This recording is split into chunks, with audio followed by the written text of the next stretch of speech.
The fifth type is called retroflex type, and these pronunciations are quite difficult, so they need a lot of practice.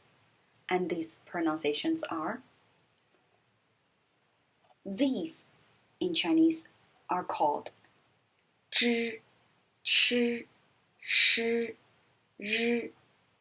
And as we mentioned ahead, for initials, we usually only have one letter, and if there are two letters, the second one must be letter H, and H make a sound of R sound.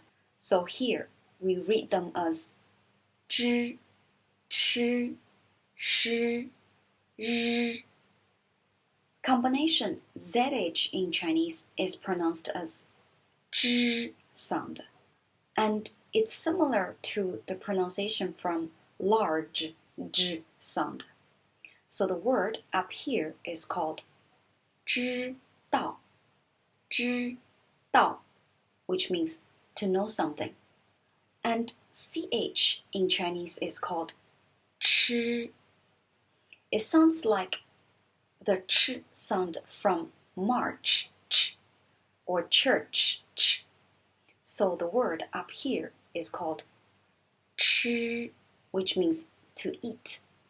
SH in Chinese is pronounced as 诗. It sounds like Shiraz, sh sound. So the word up here is called 是, which means is in Chinese.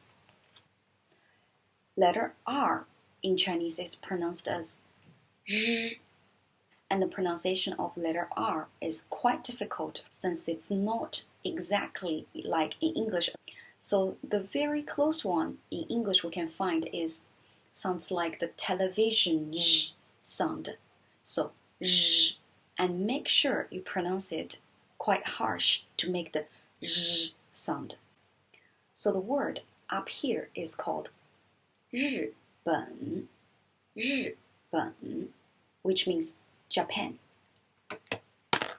And when letter I combine with ZH, CH, SH, and R, I makes no sound. So you don't have to pronounce the I here.